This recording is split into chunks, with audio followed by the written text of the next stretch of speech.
Welcome to the Armchair Fantasy Football Podcast. Here are your hosts, DJ Marcotte and John Sorois. Enjoy the show.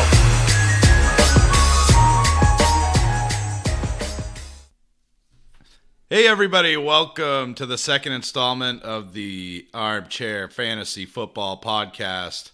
I am the sexiest voice in podcasting, DJ Marcotte. And I'm his sidekick, John Sorois. Who has the lowest voice in podcasting. Bear with us, we're still trying to get John to be a little bit louder. He's going to make his best effort of speaking from the diaphragm today, but also we suspect that there might be some audio difficulties as well. So bear with us as we work through that. Today is going to be a mock draft episode, and everybody loves mock draft podcasts.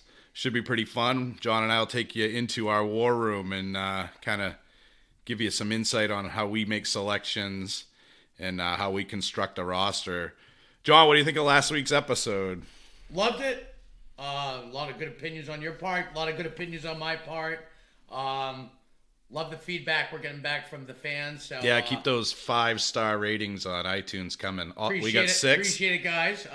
Like to see it grow a little more, but give us comments how we can improve. Obviously, audio is one of them. We are aware of that, and we are working on that issue. We're not good at the technical side of this, so again, today we spent a good 2 hours trying to get ourselves to go through the headphones here. We couldn't hear ourselves for another 2 hours, just like last week. And that can be pretty maddening, so we're going to try to figure that out and work through some of our friends that are pretty good at that type of thing. But yeah, so we're going to do a mock draft today, and we're using Fantasy Pros as our mock draft host. Basically, we're going to go through, and it's a snake draft. It's a 12-team. It's PPR. The roster spots for starters is 1 quarterback, 2 running backs, 2 wide receivers, 1 tight end, and 1 flex. And we'll also have 7 bench. We will not, for you kicker and defense fans out there, God bless you, but we will not be selecting kickers and defenses because that's pretty pointless. John, you know me. I think defense special teams is kind of a luck position. There's really no skill in terms of selecting a team that's going to be predictable. There's not a lot of predictability out there with defenses. Even if you have the top one, sometimes they get blown out by the Browns. Their average points are pretty much all in par. I think they're like, 0.4, 0.5 difference most of the time. And like you said, the Browns could be playing the Vikings, and the Browns defense scores 42. So my belief has always been on defense and kickers. I always select them in my last rounds. Even sometimes I've taken my kicker before my defense and always end up being fine, I think. Yeah, we do kind of dip into the IDP. If you utilize defenses, I would suggest individual defensive players so you got a guy to root for, and it's a little bit easier to predict. As far as kickers, the Cody Parkey rule is in effect here. We are not interested. Kickers do not add value to fantasy football, in our opinion, especially mine. But we're going to get started here. We're going to randomize. Are you ready, John? Ready. And we have, first pick overall, which to me, just to throw that out there, this year is probably the worst possible pick we could get. A lot of depth in the first and second rounds. You got first pick or I got first pick? We both got first pick. We're doing this together. Oh, I forgot. This is a team. I This is a team effort, man. You need to get first on board. First pick overall. Yeah. I do not like that spot. No, I'm not loving it either. In years past where we've had teams together, especially tag leagues, like we said, co-ops. Yeah, so the tag team league, John kind of referenced it last week. Basically, is at two owners per team. So we have fun with that. We have championship belts and stuff like that. So we are not the reigning champs this year. Again, John alluded to it last week. We're taking a lot of risks the last couple of years in our tag team league. We went out and got Le'Veon Bell, knowing that he had some issues going on with his contract. I think the year before we picked up Zeke, knowing that he was going to be suspended for absolutely no reason. So we've been on the outside looking in the last couple of years, but we're taking those titles back this year, right, John? Oh, definitely. And then the other part of it is We were a little high on Gronk last year. No, Gronky Kong. I did call his downfall. Yeah. He looked like the Tin Man out there. Like, you remember the Tin Man from Wizard of Oz? You remember how he moved? He needed the oil. If I only had a heart. Yeah, that was pretty ugly. The biggest thing with Gronk, I think, is the shots. He takes the most shots to the upper thigh, knee area. I think it's over time the blasts have gotten to him. And he's hungover all the time, so that's not going to help anything. So anyway, we're not going to go over too many more of our woes from the last couple of years in the tag team league. But just so you know, Paul and Josh were taking those titles back. So be prepared. Fair warning. Dropkick Samurai is coming for you. So you ready to fire this up? Let's go. I'm going to use my arrow down here. Thank you for enlightening me on that. I'm not good at computers, I can assure you. All right, so we're looking at, obviously, the top of the draft here. Saquon Barkley, Ezekiel Elliott, that's my man right there. Christian McCaffrey, that's John's man right there. McCaffrey, Run DMC, baby. Alvin Kamara, obviously a great option. And a sneaky pick here that I think we could go with is DeAndre Hopkins. I mean, far and away the best, in my opinion. Well, maybe not far and away. Devontae Adams, I think, is coming up his rear this year, but DeAndre Hopkins, obviously the best receiver out there. But I think, John, you're probably going to agree with me on this. You need to start your team with a workhorse back. Oh, definitely agree. You need that type of back that's going to get, obviously, the receptions, the goal line carries, ground and pound. Those touchdowns is what matters. Doesn't matter if it's reception. If it's rushing, either way, you need those touches. And PPR backs, especially like a Barkley and Elliott, you definitely need a workhorse or a McCaffrey. And McCaffrey, if you haven't seen the pictures on Instagram or Twitter, looks like he's beefed up another 10 pounds of muscle, or at least that's what it looks like. He's a great athlete, man, and a bulked up Christian McCaffrey is only a good thing, obviously. I mean, you got to look at Saquon Barkley, 91 receptions last year. And we're talking a PPR league here. Remember, we are drafting PPR. 1,300 yards last year, 261 carries. So it actually could have been higher. I think he'll obviously hit 300 this year. Would you agree with that? Oh, I'd agree with that, especially with Odell gone. The touches and receptions have to go somewhere. The other point I have in this, too, is it's crazy for a rookie running back to get that many receptions. I'm not saying it's impossible. Yeah. But the so your workload regression is coming, is what you're saying? With them not addressing the offensive line that I still think needs work, it improved over the year before. But with Eli as quarterback, I don't agree with. I definitely see some regression. Or they're going to stack the box with no deep threat. Yeah, and you know my opinion. You stack the box all you want, but if you got an elite running back, good luck with all of that. But with Barkley, for me, the concern is that offense is, I don't know. I just don't see it as being very high-powered, although it's got some high-powered traits and weapons to it. They're going to be playing from behind, I think. And that's not great for a running back, although Saquon does catch a lot of passes. I guess for me, it comes down to McCaffrey and Ezekiel Elliott. I personally think it's Zeke. I mean, you look at his touchdowns last year, John. You can't tell me that he's going to have 6 touchdowns this year. So here's the thing: is Zeke, no matter what, is going to carry that ball. And catch passes. That was another thing. I mean, he had 77 receptions last year. He's not being utilized, and I know you're a Cowboys fan, but until Jason Garrett starts getting incorporated in the passing game, which they did later down the road, that's when you started noticing Elliott be even a lot better than. I'm not saying a lot better than he is. I actually think he's a fantastic athlete. The difference is when you notice they involved him in the passing game. Look at the PPR difference. Oh, yeah. Points. And I think his passing game usage is highly underrated. I mean, 77 receptions. I can count a bunch of wide receiver 2s that didn't get 77 receptions. Oh, yeah. Will Fuller doesn't get 77 receptions. Honestly, if they used him how they did from halfway through the year till the end, he would have got 90 receptions, if not 100. So it's either him or McCaffrey. Based, I know some people base it on this, and some people don't. 107 receptions for McCaffrey. Oh, it's insane. That's disgusting. It's disgusting.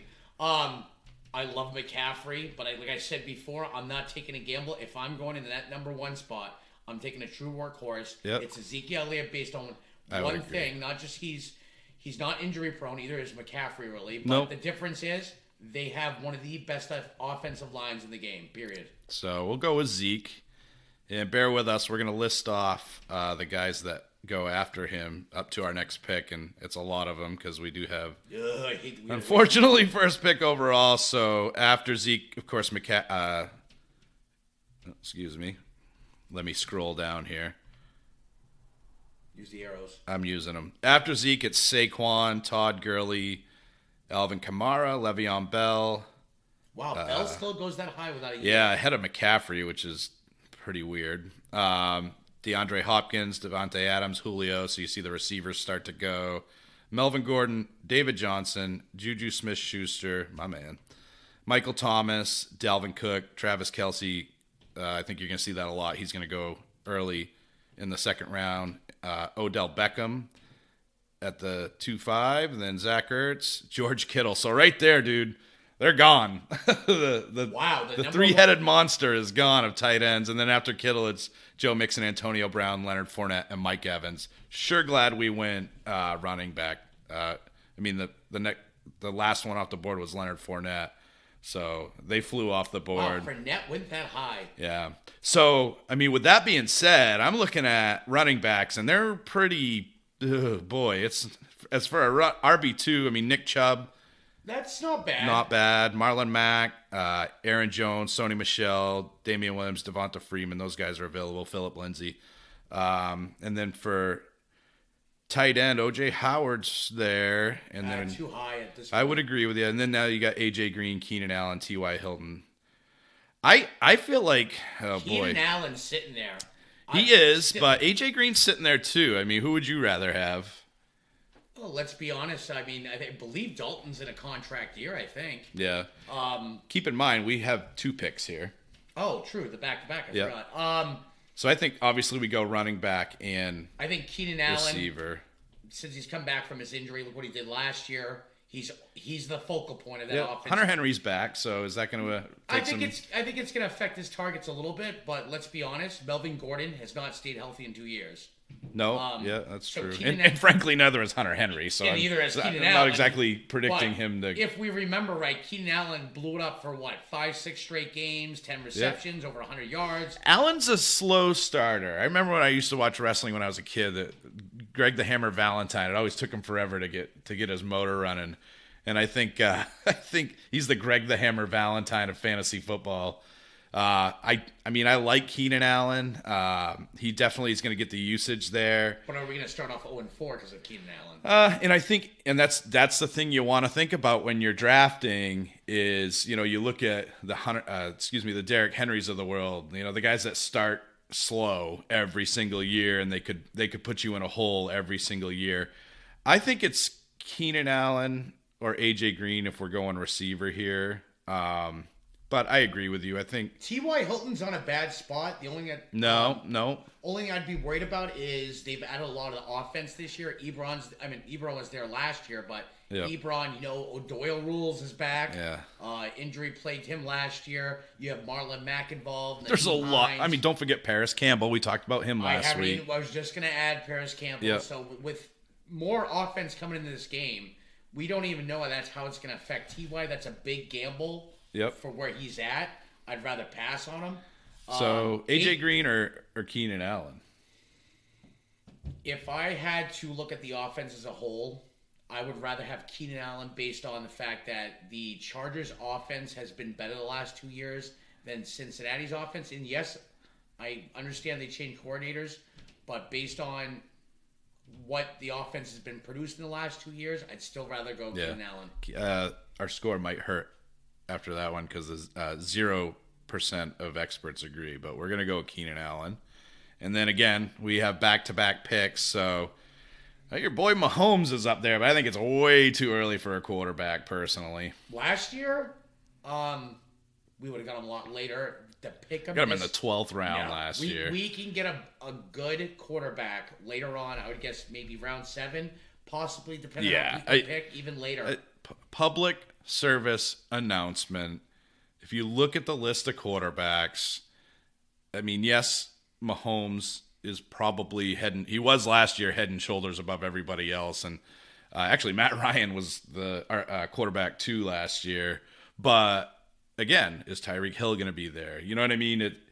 Is Damian Williams a downgrade on Kareem Hunt? Probably.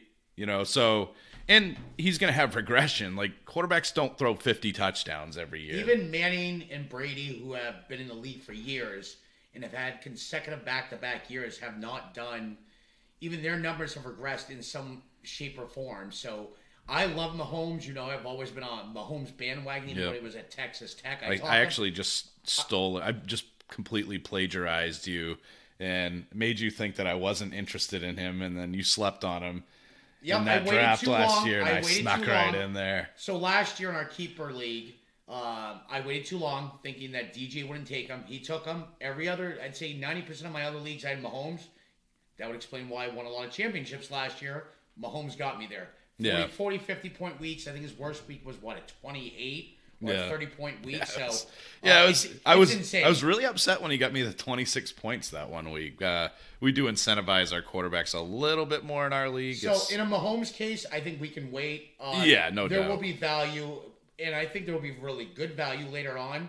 It just matters what you're looking for. You're looking for a pure skill thrower, a balanced kind of quarterback that runs and throws like a Lamar Jackson. Yeah. Maybe not throws the best, but he'll still get you some good amount of points with his feet. So you're looking at a 20-25 floor. So wait on quarterback. Wait on quarterback. I would definitely agree with that. So I think it's obviously running back here. We're looking at Nick Chubb, Marlon Mack, Aaron Jones, Sony Michel, Damian Williams, Devonta Freeman, Phillip Lindsay. That's probably the group of guys I would clump together here. There's 2 names that stand out to me. One of them's Marlon Mack, and I think he's obviously earned that starting role. He can catch passes. He's pretty efficient as a runner, and he's on a great offense. And those are the guys you want to draft. You want to draft guys on a great offense. And the other guy that stands out to me is, I think he's going to be a big post-hype sleeper this year. You know who I'm looking at? Who? Devonta Freeman. He's another guy that I think is primed to have a big comeback year. Spent most of the year on IR, so I mean that's the thing. And Coleman's gone. A lot of people are going to look at him and say, "Oh, he was injured. He's getting older. They drafted this person. They still had Ish Smith." No, I think the thing is, I almost think that you might be able to wait, but that's me. On Freeman? But Freeman is a workhorse in Atlanta, but we don't know with him coming back. Yeah. I know Coleman's gone, but even with Coleman gone, I mean, honestly, there's still a lot of weapons there. You still got Calvin Ridley. So the targets are going to go somewhere. Yep. I mean, I'm not saying that Freeman's not going to be used all. The team does still have to run, which last year they threw insanely a lot. So who stands out to you there? Who else is available? Chris Carson. Kerryon Johnson, I love. Actually, Kerryon Johnson's a guy that I'm high on. Again, you look at offenses. Is it going to be a prolific offense? Probably not. Is it going to be a good offense? I could see that happening. Are they going to be smart enough to give him the ball a lot? And I don't know if they're smart enough to do that in Detroit. But Kerryon Johnson's a guy I love a lot. So I'd probably lump him in there. He's got great ability. I think it's Marlon Mack here. I mean, you got what's by far the best offense? You can't stress. Green Bay is a high-powered offense, but let's be honest. But they don't run the ball. And when it gets to the goal line, Aaron Rodgers, it's me time. He's going to pass it. And Aaron Rodgers, even if they're up by 40, he's still throwing. He's throwing at the goal line every time. Yeah. I love Aaron Rodgers, but for a running back situation, Green Bay is not known for having explosive, high fantasy point running backs, other than if they get lucky and catch a 40-yard bomb. So, Marlon Mack, I think in this case would be a great pick, unless you said all the elite tight ends are gone. So, I mean, I wouldn't reach for O.J. Howard at this point. No, I'd rather wait. So let's go with Marlon Mack. Boy, Nick Chubb is intriguing, but you remember with Kareem Hunt after suspension, that's a what if. It's a big gamble. We'll roll with Marlon Mack, and then we've got the weight of the century. And I know some people are thinking, this offense has Nyheim Hines, Paris Campbell involved, but remember, guys, Nyheim Hines, as the season got longer and into the playoffs, Hines' touches went down. I'm not saying he didn't see any, but they went down considerably as soon as Mack got healthy. And he's not going to threaten for that role. He's more of a gadget guy, I think, or a pass-catching guy. Well, let's look at their conference. Jacksonville laid down last year after having one of the top defenses. Yeah. Are they going to be the same? Telvin Smith? Yeah, right. I mean, he just walked away. So I love to start, and actually just to kind of quickly go through who spun off the board there. Damian Williams, Tyreek Hill at the 3-3. That surprises me. He went? Yeah, then wow. He went ahead of T.Y. Hilton, Nick Chubb, Devonta Freeman. So now it's getting pretty the waters are getting pretty muddy at the running back position. And then Patrick Mahomes, Aaron Jones, A.J. Green. A.J. Green was a steal there. Amari Cooper, Adam Thielen, Robert Woods, Phillip Lindsay, James White, Sony Michel, Brandon Cooks, Chris Carson, Stephon Diggs, all off the board. I got more. Wait, folks, there's more. Dante Pettis, Deshaun Watson. Pettis that high? Are you really? Wow. Josh Jacobs, which I thought he would be earlier than the 4-9, and then Kenny Golladay and Sammy Watkins. So it's a real bummer that we have first overall pick because I have to list off an awful lot of names. And the weight is killing us. Yeah, as far as people that flew off the board. So I like to start my teams with 2 running backs, 2 receivers. But I will tell you this, again, we have 2 picks in a row, so I think we just take O.J. Howard now, with that being said, because he's the last, there's the top 3 tight ends, and then there's O.J. Howard and Hunter Henry, and then there's a huge drop-off. And we got 2 picks back-to-back, so I say we just get O.J. Howard off the board and fill that tight end void. Yeah, a good tight ends, O.J. Howard, still developing into his role, but everybody knows O.J. Howard has the capability. More targets will be available this year. We know they're not going to depend on Peyton Barber being that threat. So you love Peyton Barber. Oh, I hate. Do you like Peyton mac Barber. And cheese, John? Actually, don't. You don't like mac and cheese? Homemade mac and cheese, not. So that's where I was going with that. So you like baked mac and cheese? Fantastic. Like all the sharp cheeses and all that creamy goodness, right? Yep. Do you like the canned stuff? No. The stuff you throw in the microwave? Nasty. That's So I was thinking about this analogy, and I thought it was kind of clever. So, and when I was thinking of this analogy, I was actually thinking of Lamar Miller. But remember, he's black licorice. He's candy, but he's just not very good candy. I think Peyton Barber is the canned mac and cheese. So he's like canned. Yeah. So Ezekiel Elliott, Alvin Kamara, that's your grandmother's baked mac and cheese. That's really, really good. And in the fantasy world, that's baked mac and cheese is like 20 to 30 point upside and even more potentially. So are you talking Peyton Barber being Peyton Barber's the Kraft Chef Boyardee or whatever it is. So the Chef Boyardee canned one, canned mac and cheese that down. you chuck in the microwave because you're really hungry but you don't have time to bake it. So wait, is he the pre-made or is he the one that you have to put the water in? No, he's like legit can. It comes out in the shape of the can. You remember that when you were a kid? That's traumatizing. So I don't want to get too much of a tangent there, but baked mac and cheese, Peyton Barber ain't. He's the stuff in the can. I think we're gonna start calling him Mac and Barber. Yeah. And maybe if he's really good, he's got 15, 16 point upside and he's got some government cheese grated on to the canned mac and cheese. I'd rather get a 0 than start Peyton Barber. I don't know if I'd go that far. No, I'm just... But anyway, let's take O.J. Howard because I think he has the potential to get into that upper echelon, so we're going to go ahead and draft him. So and we have one more pick here. We have one more pick, and this is where it gets interesting. Some people, want that balance of receiver. I guess we'll see what's available, but sometimes I like to go a third back, and the reason why is running back is a very volatile position, I think, in my opinion. Yeah. One injury, and you never know if you're starting to back up. This is easy, John. You have to get lucky. What's available? Are you seeing what I'm seeing? Are you blind? Carry On is there. Carry on, my wayward son. Carry On and Derrick Henry. Derrick Henry's trash. I can't do it. Henry burned me last year. So, Derrick Henry is baked mac and cheese, but you forgot it in the oven and it's completely burnt. Yeah, he completely burned me in a couple leagues. Yes. Luckily, And that offense is trash, I too. didn't listen to DJ when he's like, trade him while he has value. I told you. No, instead I dump him and another Yeah. owner picks him up and he goes off. The typical fantasy Yeah. I life. told you, week 3, he had like 10 points. I'm like, you need to trade that guy. He showed signs of life. I don't know if you're looking at Derrick Henry, but there's no chance that I am drafting Derrick Henry in this mock draft. And my theory of Alabama backs, I'm not on them. Yeah, Josh Jacobs is going to prove you wrong this year. So So we'll see. I see no better than 22nd running back. I'll put that bet down right now. we'll see about that. I think he's got top 10 upside. But yeah, so it's some good receivers here just to kind of touch on them. Cooper Kupp, I like a lot. Julian Edelman, Ooh, that wait. guy like Did never you say gets. Cooper Kupp is available. He is. Yep. Oh, honestly, the only thing that scares me with him, Yeah. he was on pace for, I would say, at least 110 receptions at the rate he was going. Yeah. And actually, he was catching a fair amount of TDs as well. Yeah, what did he end up with before he went out? I'm curious, like his solid number. You're putting me on the spot here, but Oh, sorry. Yeah, But at the nice- same time, nice you job. remember there was a few injuries in between. I remember. he had 6 touchdowns, but you got to remember he had an abbreviated season. I can't remember exactly how many games he played, but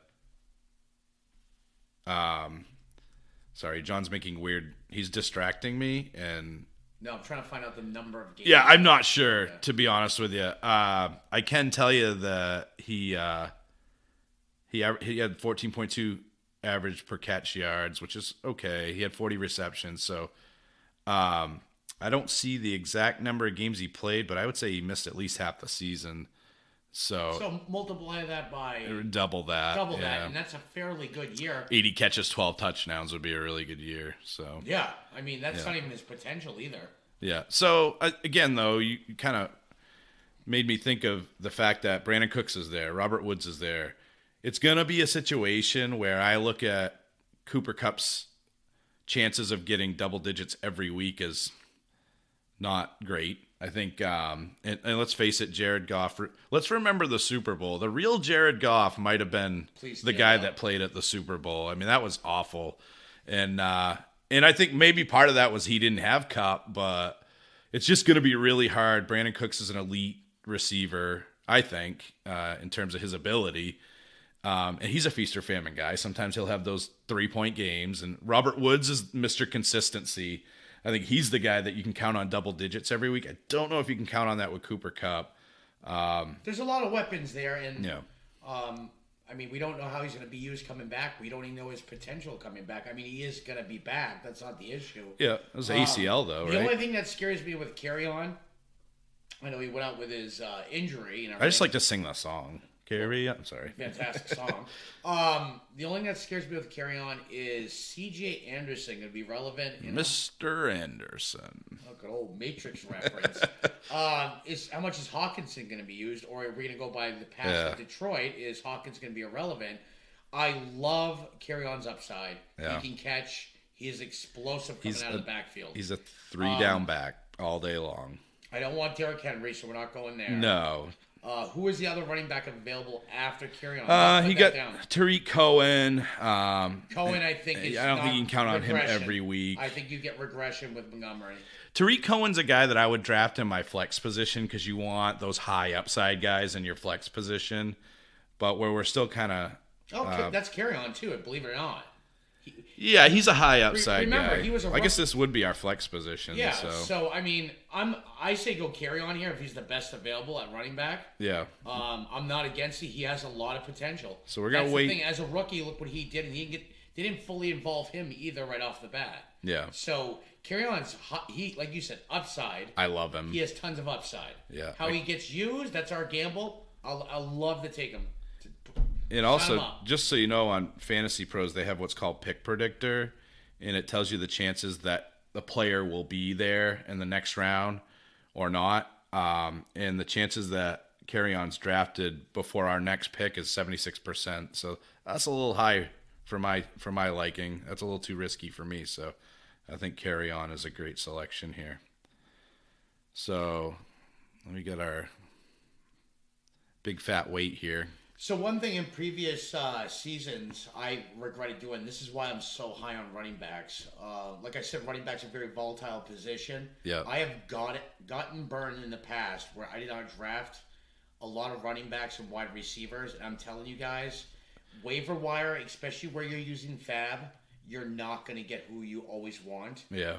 And I'm telling you, if you lose a running back and you're chasing that dream that you hope that backup running back actually does something, like Damian Williams actually came in and stepped in. Yep. But you may have someone that's irrelevant, it does nothing, and I'm telling you, if you don't have that backup of running backs, like we say draft running backs high, then you're in deep trouble. It can cost you the season. Draft them early and often.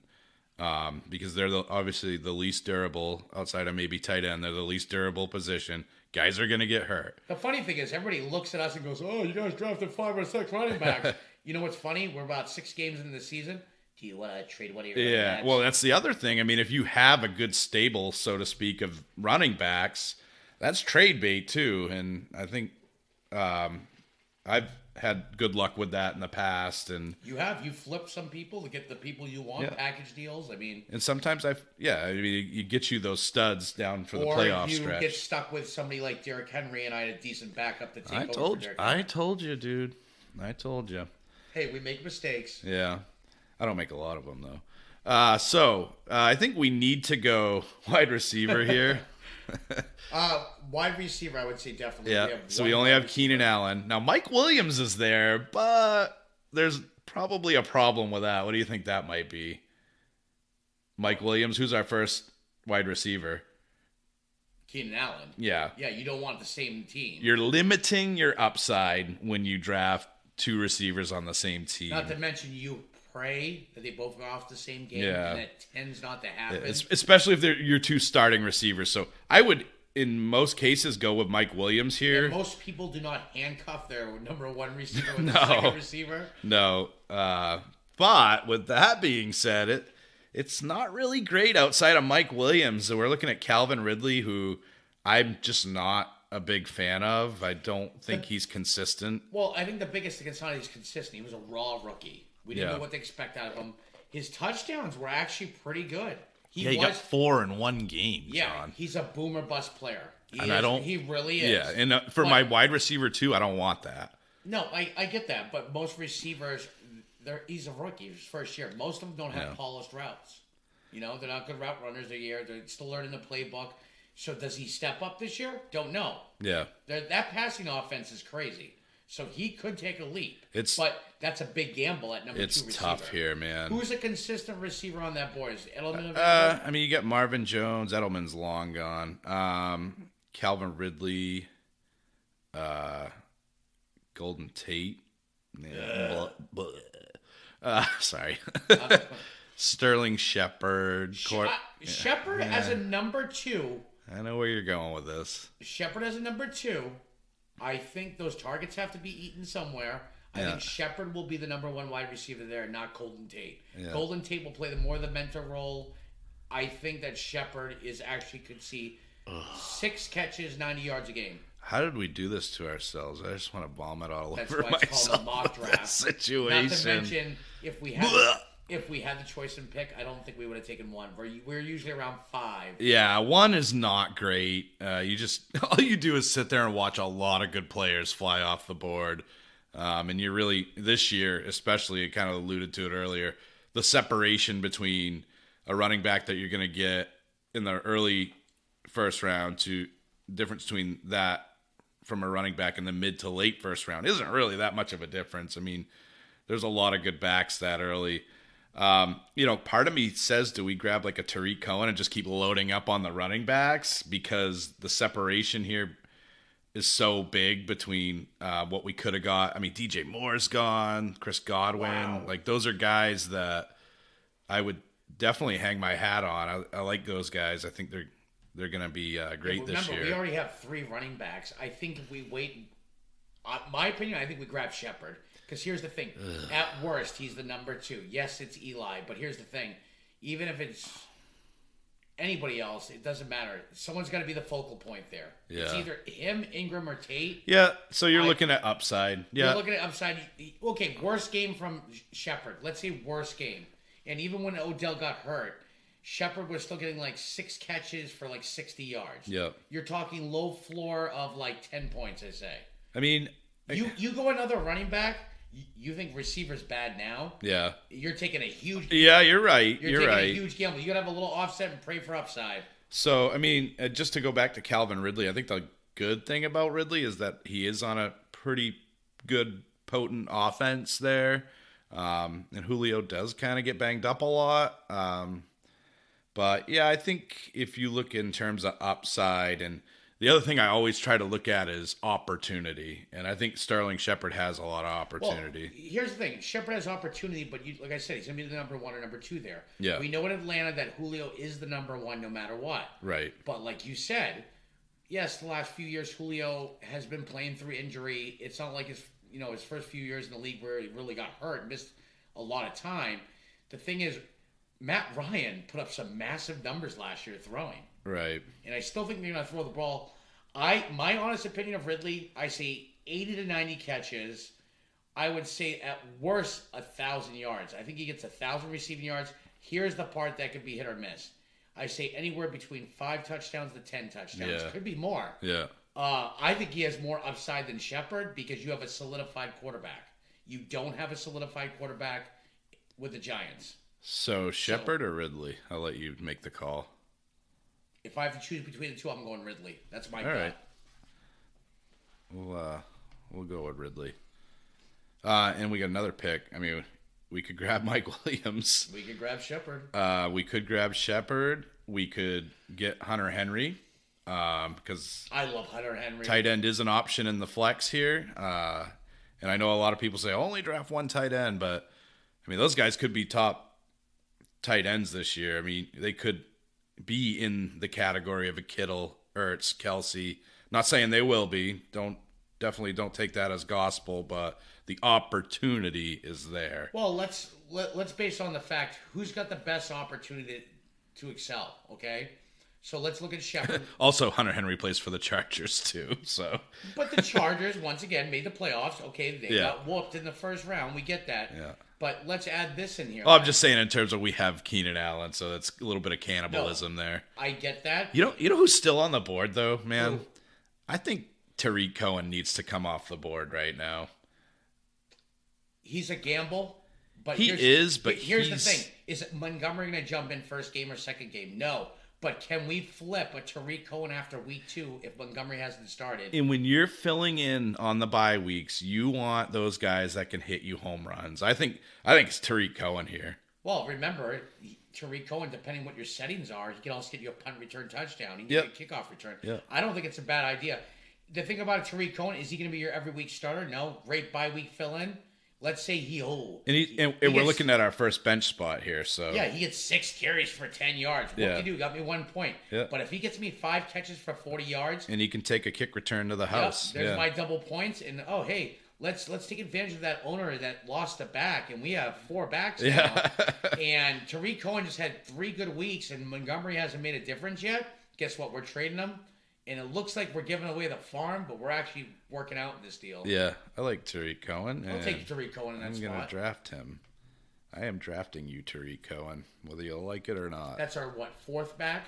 Yeah, so we're in good shape there. We've got Zeke, Marlon Mack, Carry On, Our and last Tariq back Cohen. is usually a gamble, usually. Yeah, we'll see what happens there. But so we took Tariq Cohen, Golden Tate, Matt Ryan. Here go the QBs. I feel like wide receiver depth this year. Remember the last couple of years, it seemed like It's- there's so much depth. This year, it seems like it's gone away. I don't necessarily agree with that. Or but you think everybody's going the wide receiver strategy? Grab them first and then get the running I backs? think wide receivers deep this year. But just to continue, Cam Newton, Devin Funchess, Drew Brees, Tevin Coleman, Wow, Tevin Marvin Coleman. Jones, Jarek McKinnon, Cortland Sutton, Larry Fitzgerald, Big Ben Roethlisberger, Kenyon Drake, Sterling Shepard just went there, Dede Westbrook, Lamar Miller, Licorice Lamar, Will Fuller, Jordan Howard, LaShawn McCoy, who I would never draft, Christian Kirk, Robert Foster, and then The guy I was kind of eyeballing, a couple guys I was eyeballing for this part of the draft is David Montgomery and N'Keal Harry just went.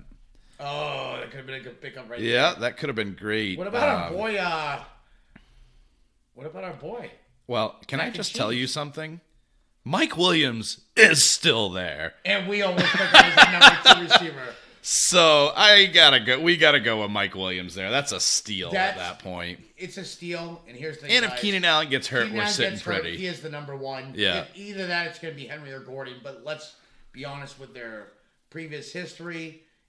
Mike Williams usually steps in if Keenan Allen gets hurt. He's the immediate red zone. I mean, target. that's a steal right there. And again, we have 2 picks back to back. So there goes Mike Williams. And then Hunter Henry's still there. Oh, too many Chargers. And then Oh, wait a minute. Have you guys noticed we haven't even talked about quarterback? yeah, and I was actually thinking about that. And we're not there yet either. We're not gonna talk about it at this turn. Here's the thing: a lot of people, the fatal mistake that we said earlier, you draft a quarterback too high. I'm not saying it's not good to have a Brady, a Rodgers, but the value people are taking in quarterbacks, you stack your team more by getting running back depth and wide receiver depth, or even tight end depth. And I'm telling you, quarterbacks, once you get rid of that first tier, they're about all the same, or within a few points. Wouldn't you agree? Yeah, I don't disagree at all. So right now, just to kind of recap what we have, we've got Ezekiel Elliott, Marlon Mack, Keenan Allen, Calvin Ridley, O.J. Howard, Kerryon Johnson, Tariq Cohen, Mike Williams. I gotta be honest with you, man, and I know it would be our 3rd Charger, but I'm really tempted to take Hunter Henry here.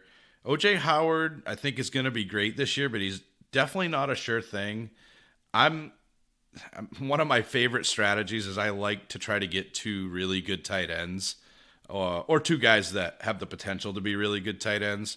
So Hunter Henry's definitely on my radar here. Question is, who else is sitting there for tight end? Really, after that, it's Ebron, and then after that, it's just a big... Ebron's still there, really.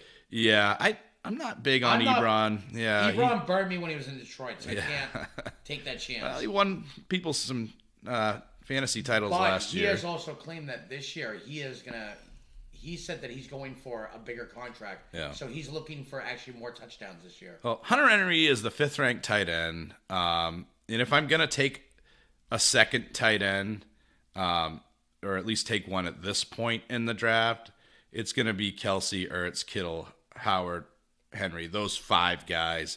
Maybe Evan Ingram, maybe. But I'm pulling for... It's going to give us 3 Chargers. Guess we're rooting for the Chargers this year, guys. But I mean, the other options are Rashad Penny. I really think we've got pretty good depth. Anthony Miller's interesting to me. Second year. Yeah, I think he's definitely primed for. I think his production's going to increase this year. I think he's. Well, it all depends on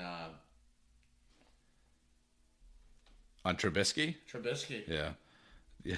So, Tribs. full disclosure, I totally. John was just like throwing, a quarterback moving his motion, arm trying to in get a him to quarterback throw throwing I totally motion. forgot his name because why he started off so hot and just completely fell off the face of the earth. So. Nobody beats the Mitch. For me, it's Miller or Hunter Henry, but You know how I feel about Henry. I think Kiki QT's there too. Yeah. Kiki, no. Yeah, old Twizzler hamstrings are always getting pulled. Him and Fuller. Yeah. Is Fuller available? 'Cause I want him. think I think we went through Fuller on the recap there. He'll probably get 16 touchdowns in like 4 games this year, like he did last year. Yeah, then he'll tear his no, ACL. probably 16 touchdowns in like 3 games. Yeah, they don't tear his ACL. So, I mean, we got Mike Williams, Keenan Allen, Calvin Ridley. I think Anthony Miller is the call here. I think that's the play here. Over Hunter Henry?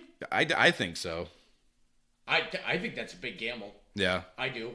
I mean, I'm not opposed to Henry either. Just Well, because then you have 2 Bears. Let's be honest. Bears' offense wasn't... two Bears or 3 Chargers.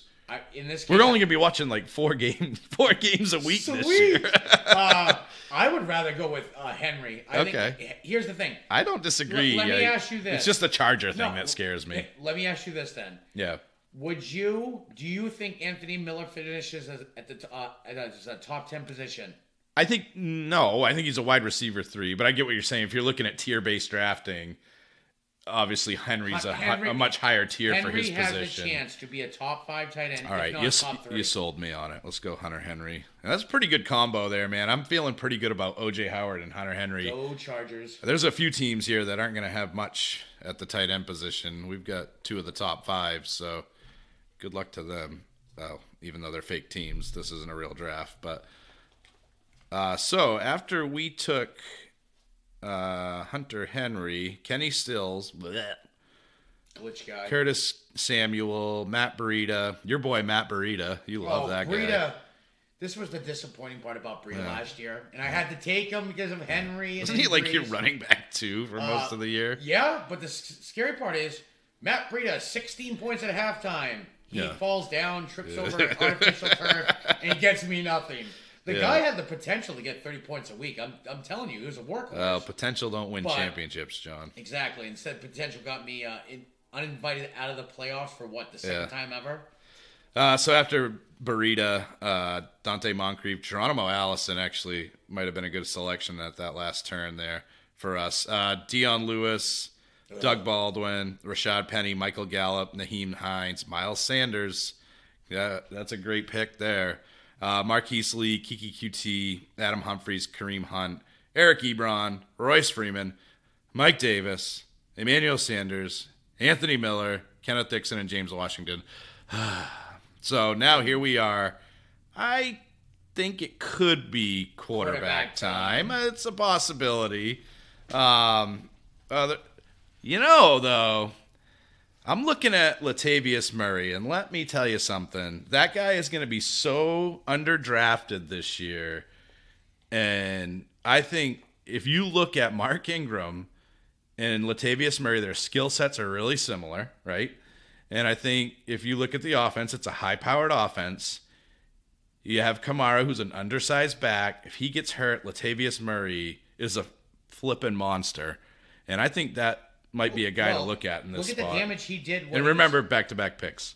Yeah, remember he did the damage in Minnesota. Yeah. When Cook was out. He did. So he's very underrated. Yep. I think he's more than a handcuff. I think he's going to produce. Look at Mark Ingram. He produced with Alvin Kamara. Well, yeah, it was 1A and 1B. Yeah. But, I mean, yeah, was 1A a little bit better? Yes. But they're different threats in their own way. Same way this year could go with the Bears. It could be Montgomery being 1A, Tariq being 1B, or it could be 1A stealing the show, too. It's a big what-if factor. But I think Murray's got a 10-point baseline. I really do, every single week. Oh, I agree with that. For me, for a fifth, he's our fifth, I believe, right? He's going to be our fifth running back. Fifth running back. Yeah. Oh, no. Once again, trade bait, guys. Trade bait.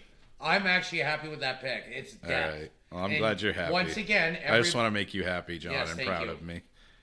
Once again, guys, ignoring the quarterback position again. So far, we're looking at Jared Goff, Carson Wentz. Those guys intrigue me. So I guess at this point in the draft, when we're talking about quarterback, I just need to see where the talent is at the other positions. So Austin Eckler, Ronald Jones. I mean, Ronald Jones might be a starting Eckler was back. surprisingly good. Yeah, I'm not drafting him. No, I'm saying John Brown, Deshaun Jackson, Tyrell Williams. I think is actually John Brown. You love John Brown. I love John Brown's ability, but he's not always able to play the game, and he's also in Buffalo. I mean, he's a deep threat, so he might play well with Josh Allen, who's got a big arm. But honestly, again, we want to go back to tier-based drafting. Carson Wentz, I know you're not big on him, but I think Wentz is primed for a good year. And actually, if you look at Deshaun Jackson's numbers, when any quarterback that has Deshaun Jackson on his team, when Jackson is on the field, their efficiency is much higher than when he's not on the field. He's a difference maker for quarterbacks. He's a speed demon. He takes a lot of pressure. People need to pay attention to him. Field, the defense needs to watch him. These teams the last few years are like, oh, it's Deshaun Jackson. He's washed up. What does he do? He stretches the field? Yeah. Okay, so Deshaun Jackson doesn't get on that throw. Yeah. Now, you have Evans getting it, but then, boom, now they're paying attention to Evans. Oh, nobody's covered Deshaun Jackson. 80-yard bomb. Yep. And I have this philosophy, and I've told you before, when I draft guys, I say to myself, have they ever sucked before? And right now, I think it's really between Goff and Wentz. I've seen Goff suck before. I haven't really seen Wentz suck before. Here's the thing about Goff, and it's a true number, and you can look it up. Golf is better at home than he is on the road. Sorry, golf. That's how he treats me. He's on a hole-in-one. Goff is Goff? better. Goff. It's Goff. G-O-F-F. Yeah, Goff. I All said right. Goff. I didn't say golf that time. Golf of You said Mexico. cough. Goff. All right, moving on. Sorry. Jared Goff is better at home than he is on the road. He also plays better in warm weather than he does cold weather. Yeah. That's not someone I want. Yeah. Look how bad he crumpled against Chicago And in cold weather. Also, if you remember last year, David Kuchar, last year, he was awful in the playoffs. He doesn't have the experience. Yes. Wentz is actually... And I'm not talking the NFL playoffs. I'm talking the fantasy play. The playoffs that matter. The NFL playoffs don't matter. Patriots win the Super Bowl every year. The playoffs that matter are the fantasy football playoffs, and Jared Goff was awful.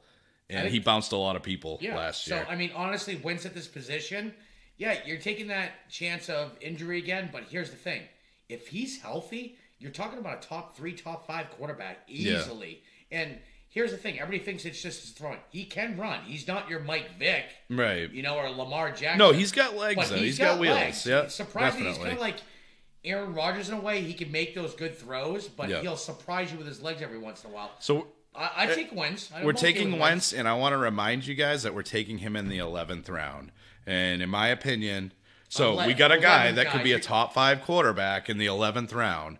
So I would be curious to see the difference in Patrick Mahomes' numbers to Carson Wentz's at the end of the season. Maybe we write it down. We compare. When you're looking at where their draft capital was. So interesting here. Mike Weber kind of shows up on our guys you might want to draft. And why is that, John? Mike Weber just got hurt today. Oh, he did? He did. Oh, we're going to go through our news and notes, but yes. He got hurt. Let me believe. I got to double check. And here's the thing, guys. Years past, I used to use RotoWorld. I feel like they're getting behind. It's getting behind. It's not a bash at them. Yeah. But most of your stuff, guys, I'm trying to get DJ acclimated to the media, but Twitter is where you find most of your stuff now. That's where I find it. I actually see last year, year before, I think it was. I usually find these gems sometimes, Josh Gordon, not last year, but the year before. You know what I'm saying? Like stuff, news like that, where he gets reinstated, or Nick Chubb gets traded, stuff like that. We find that news out. So, what's the extent of Weber's injury? Mike Weber injures knee in practice. So the extent right now, he will receive an MRI to determine so that's the up severity. In the air, yeah. So, but I think you know where I was going with that. The handcuff to Zeke Elliott. So it's not bad. Yeah, so for me, I'm a big advocate for handcuffs, but I want to be very clear that I wouldn't handcuff canned Chef Boyardee mac and cheese Peyton Barber. I would handcuff an elite running back, a workhorse running back. So if I draft Alvin Kamara, you better believe I'm getting Latavius Murray. If I draft Todd Gurley, I guess I don't know, would it be Malcolm Brown or Henderson? But, I'm looking at the guy that's the next man up if those guys get hurt. That's an insurance policy that you have to take on those elite backs, the Melvin Gordons, even the David Johnsons, those top-level running backs. Even like a Joe Mixon, I would be looking for their handcuff because if I lose that guy, I'm going to be in big trouble. So that's kind of where my head was at with that, but we don't know where Mike Weber's knee is at, so we're going to probably pass on him here. Here's the thing. I know we're telling you guys to handcuff. Sometimes, depending on how good the handcuff is, you could wait to pick them up off free agency. No. It all depends on the size of the league. It all depends on if it's keeper, redraft. You got to take a look at those things. It does make a difference. Not many people will take a handcuff in redraft leagues. It's a smart move because here's the thing.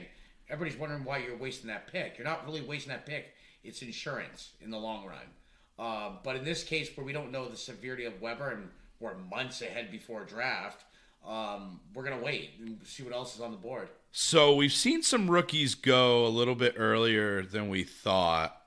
There's a couple guys, and we're not completely filled up here on receiver, I don't think. But I'm looking at Paris Campbell still there, and we both spoke very highly of him. But again, a lot of weapons on that offense. Is he going to have the opportunity? Now, there's another guy that you might not agree on. In my opinion, has actually changed a lot in 1 week. Let me guess, DK Metcalf. DK Metcalf. Doug Baldwin has been released from Seattle. Here's the thing. Tyler Lockett will become the number one. We know that. He's going to be the guy that gets you 6-7 catches. He kind of takes over that Doug Baldwin possession role. Yeah. But the difference is Lockett can stretch the field, but there is a big difference. Metcalf's not going to get – he's not a PPR monster. No, he's not going to be a PPR monster. But I know what you're seeing in Metcalf, and that's immediate red zone threat. Back shoulder throws. Yep, he's going to go up and get it. 6'5", I believe? Yeah, he's a big dude. And he can run. He just can't run. Don't have him do shuttle drills. Right. But he can run a 40, what I believe in like 4.3. It was very low. Yeah, he's high 4.3 or 4.4. He's like I said last week, he is the size speed specimen that is so incredible that it's unnatural. It's like, how is that guy really human? You know what I mean? And I think if you look at, like you said, Russell Wilson, the style of play that they use, he can catch the deep pass and he can be a red zone monster. And I think he's a steal at this point, to be honest with you. Well, I mean, we're drafting so early, the unknown. Yeah. It was like 3 or 4 months from now, and we actually had reports on how he's doing in training camp.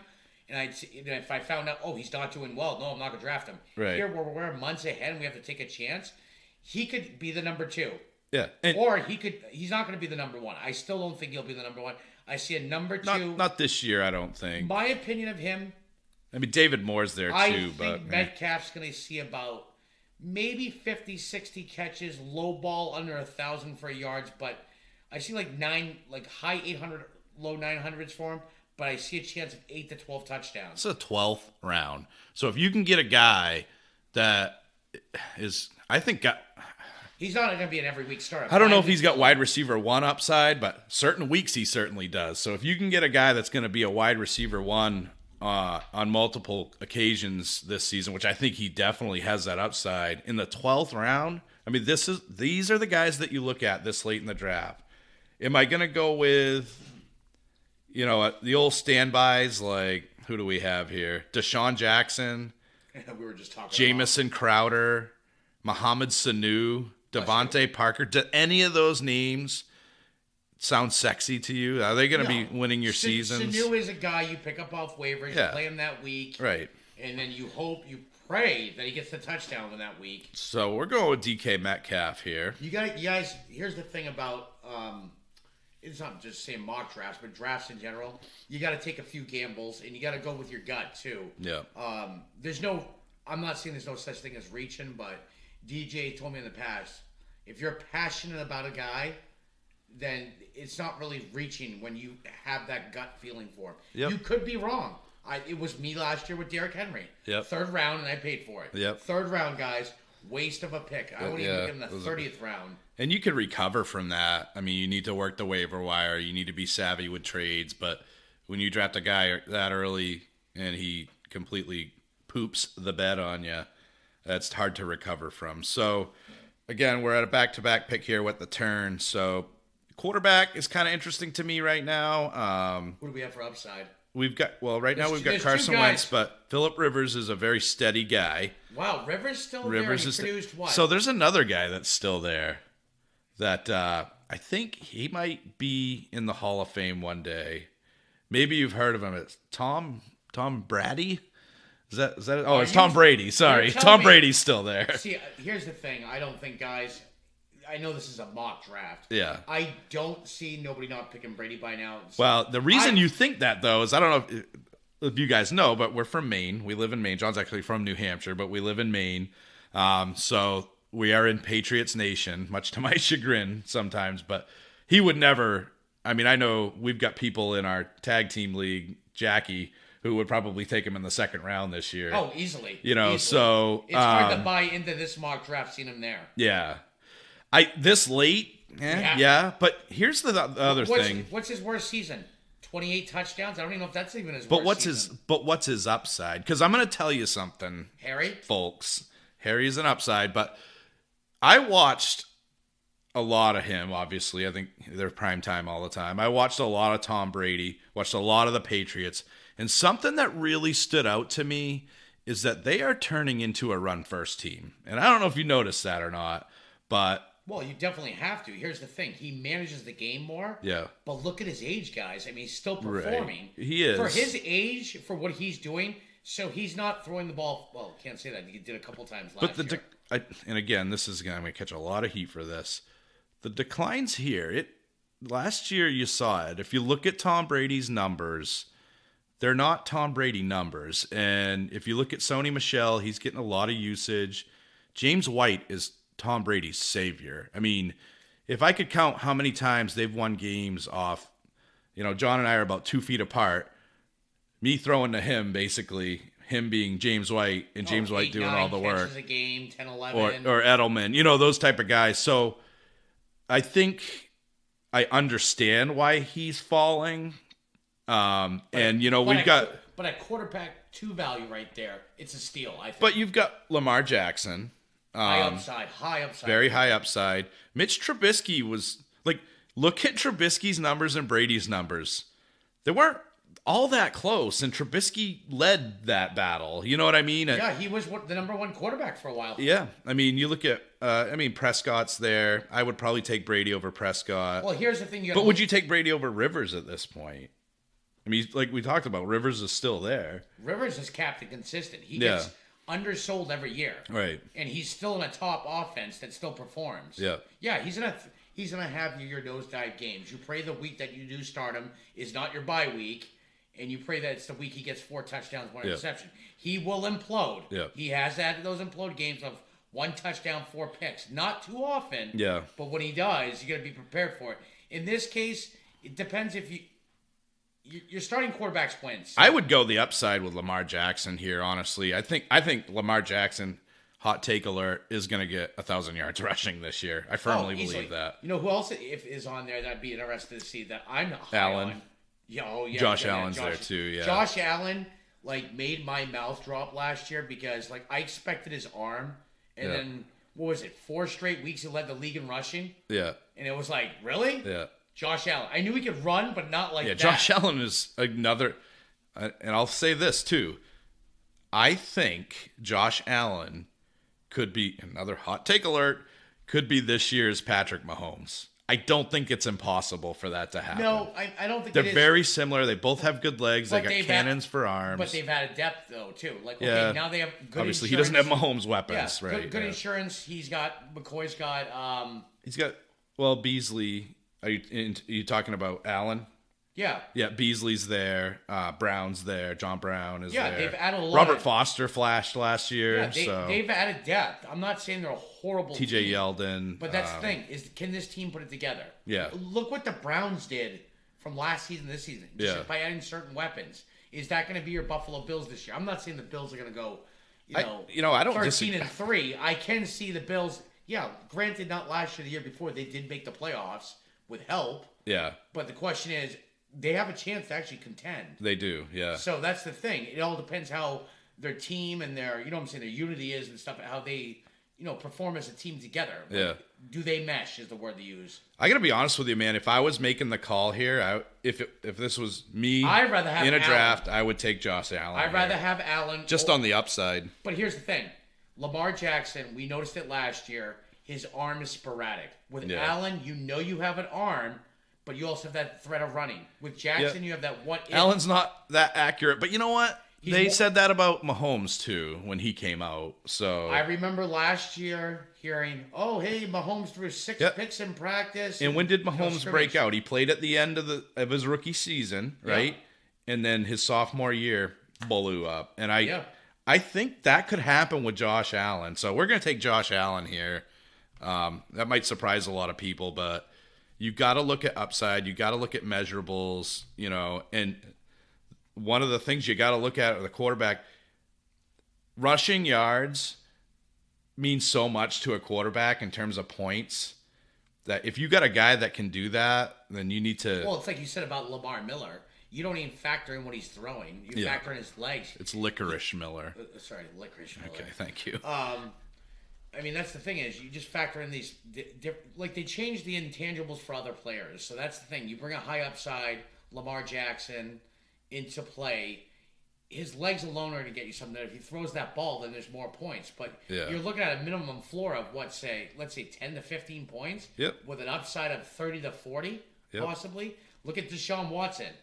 If he actually gets a line that can protect I him, love Deshaun Watson, and then man. you tie in his legs, because let's be honest. But I'll never get him because I'll never draft him. Deshaun Watson played scared last year, and you can't blame him. You sit in the back of your mind after a major injury like that, you hope it doesn't happen again. Yeah. And at the same time, he knew he didn't have a great offensive line, let's be honest. So he played a little bit scared, and I Yeah. don't blame him. Brady played scared. And his receivers were always hurt. Thank Yeah. God for DeAndre Hopkins. I mean, you got Will, like, crazy legs Fuller, like, blowing out his knee every other play. I don't blame him. So he's scared. Crazy legs Fuller. What is that? But I mean, deep down, like, I think Newton's going to shake off that.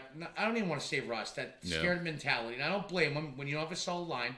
You know, they've made some improvements on the line. But the thing is, I think, like you said, people make that step. Some make it faster than others. Yeah. Add another year on the Watson. I think he's going to, like, I think Watson's the top 3 quarterback this year. I really He could do. be. So, I definitely agree with you on that. what are we looking for? After Josh Allen, Carlos Hyde, Phillip Rivers, Adrian Peterson, Devin Singletary, Kyler Wow. Murray. Peterson, I know how you feel about him. I wouldn't touch him. But Peterson, for guys, I'm sorry, we got moral issues with Peterson. That's why we're not taking him. But I got deep kids, down, man. if you're hurting that back, you got AP. The guy's probably going to start. I wouldn't touch him. I know, I'd rather I'm have just saying. Devin Singletary, who went right after him, and then after No, but I'm saying this late in the draft, that's a good deal. yeah. So after Murray, Antonio Callaway, Deonta Foreman, Lamar Jackson, Jamal Williams, Jalen Richard, Dak Prescott, Tyrell Williams. That's a steal. I think he's going to be sneaky good this year. Greg Olson, Mike Gesicki, Jamison Crowder, Trey Burton, Jimmy Graham, Quincy Enunwa, Kyle Rudolph, Deshaun Jackson. That's a steal. Debo Samuel. That's a steal. And your boy, C.J. Anderson, was the last pick to go. So What about, have we seen Isabel been picked yet? Isabella hasn't, but I look at and I love Andy Isabella. You guys know I that. think it's next year But he he's a breaks out. dynasty pickup. Yeah, which I got him I in think next dynasty. year. But he's definitely Did you hear about the signing Tom today? Brady's still there, by the way. Oh, wow. Did you hear who got signed by the Patriots today? Tell me more. No, Inman. Oh, did he? Dontrell Inman got signed by the Patriots. Yeah. Which, I mean... That's I don't know. think How that's to, in I don't know how to tell you that doesn't excite me nicely. No, but it gives them another red zone threat. I think I'm they not- have that in N'Keal Harry. I'm telling you, bro. N'Keal we'll Harry. see. He's the Peyton Barber. You want him? He's still there too. Mac and cheese is still there. No, thank Yeah, you. Chef Boyardee. But honestly, might not be a bad option. This is we're looking at our last pick. So what should you do with your last pick? I'm all about upside. So I'm going to look at a guy that is on a good offense, that's got opportunity. A couple guys for me stand out. Equinemius St. Brown, I like a lot. I love his measurables. The really downside with St. Brown coming out of college is that his work ethic isn't, where it needed to be, and probably still isn't. Actually, there's a few guys. Paris Campbell's still there. But for me, it's Mecole Hardman here. Wow. yeah, Still there with a chance of possibly Right. becoming the number one with Tyreek Hill out. Yeah, especially with Tyreek Hill. That's pure upside. It's pure speculation. You pray that Yeah. Hill gets suspended or released. But I'd take him. Yeah, and I I mean, think his upside alone on returns alone could be it right there. so. And that's going to add another rookie to our roster, so that might hurt our score. But we're going to take him anyway. I take those scores with a grain of salt. I'm not saying. Yeah, no, they're Like, definitely. like you've told me in the past, you base it on like you want your people that you want too. Yeah. You're taking gambles, and you might get burned by them, but deep down, you have to take those gambles. You have to. So I mean, if you look at this, it says we'll take Mike Weber out of the equation here, but Marquez Valdez Scantling 34%. I get it; he's got opportunity there. Mecole Hardman 20%. I would take Hardman all day long because that guy could be their primary receiving, in terms of wide receivers, receiving weapon this year. I don't think you're going to see that from MBS. Obviously, with Devontae Adams there. Devontae Adams is number one. There's Scantling. Scantling at best is second, third, possibly I fourth receiver. I told you Depending I on the like pecking St. order. Brown better. Like Yeah, so it depends on the pecking order. They switch roles so often there. yeah. Geronimo Allison, I mean, Adams is clearly number one. So not a bad score. Got an A. 95 out of 100, so that's pretty good. John's going to take a break from us real quick here. So just to recap the whole roster here, we've got quarterback. We'll start with starters. Quarterback Carson Wentz, running backs Ezekiel Elliott, Marlon Mack, wide receivers Keenan Allen, Calvin Ridley, tight end O.J. Howard, flex Kerryon Johnson, and then on the bench Tariq Cohen, Mike Williams, Hunter Henry, Latavius Murray, DK Metcalf, Josh Allen, and Mecole Hardman. So I think if you look at the roster, there's a lot of depth to it. There's a lot of upside, and there's some solid guys that you know are going to get a good baseline for you. And that's really what you want to look for when you're drafting. And you got to look at all the different scenarios. You don't want all high upside guys because then you can have weeks where you're getting, very low points. And you don't want all steady eddies because you want, those high upside guys to kind of get you the 30, 40 points that can win you that week. You want those week winners as well. So I think we did a pretty good job balancing that out. So I just wanted to speak on one other thing today. We've got some friends that have, you guys know that we're trying to do this for a living at some point and get better and hone our craft. But we've got some friends that have a band called Hate the Thought, and I think they've honed their craft pretty well. I've actually listened to some of their music. These guys are friends of ours, and they are really, really good. When I heard their stuff, I get, it's very, very intense stuff, but not too intense. It's a good sound. They do a great job. Good mix of metal and punk, I think. And, John and I are a little bit of mix of metal and punk as well. And punk rock to me is all about that DIY mentality, and that's do it yourself. And that's what John and I are trying to do. And that's what these guys are trying to do. We hate the thought of losing in fantasy football, and hate the thought of this band not being discovered. So they are Hate the Thought. And we're going to play a song of theirs at the end here, off their debut album Resurface. And also they got an album release party on May 25th at the Jarvis Center in Portsmouth, New Hampshire. I'll be there. John will be there. And we can't wait. It's the doors open at 6 p.m. The show starts at 7. They're going to have CDs and T-shirts available. Tickets are available now for $10 at hatethethought.com or $12 at the door. So if you want to meet us and you want to see a really great band, I would definitely stop in if you're in the Portsmouth, New Hampshire area.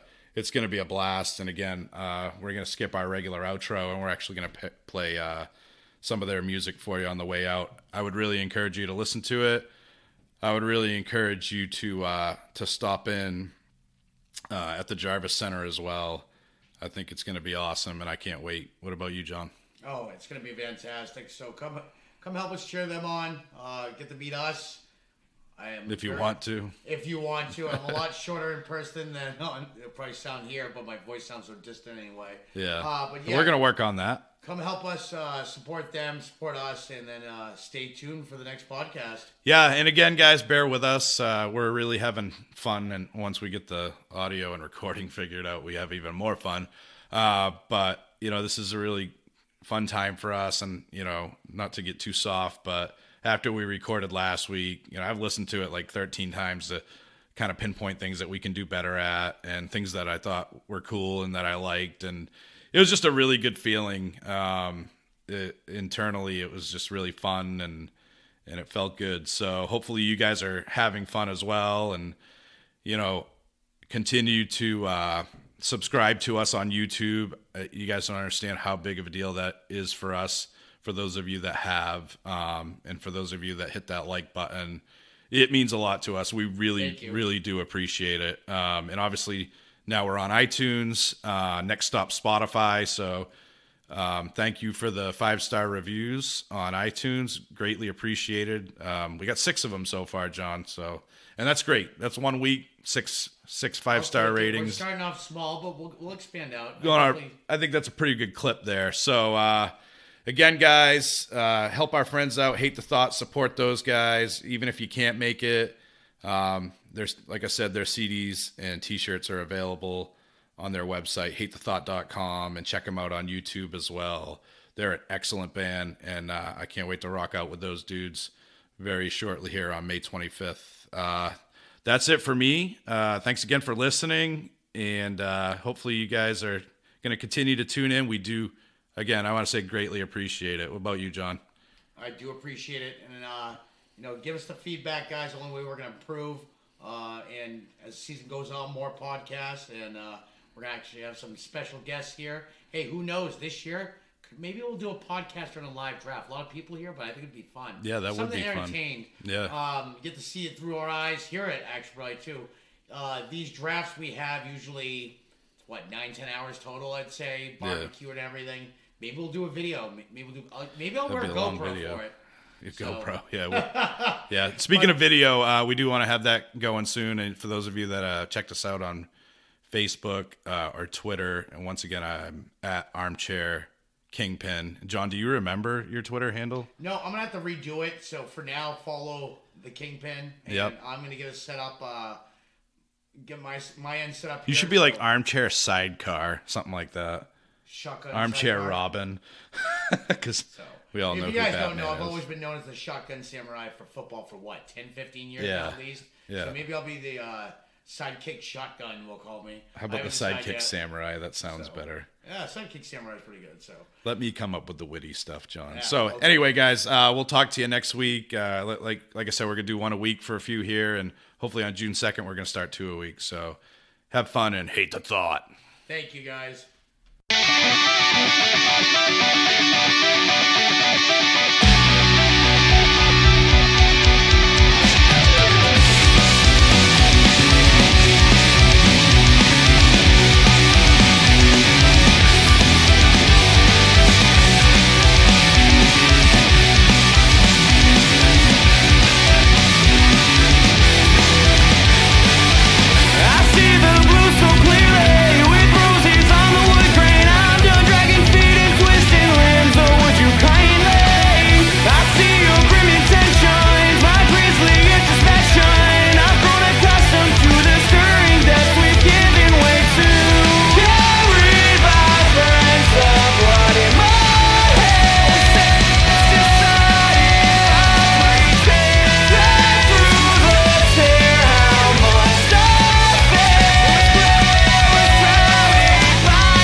Icon.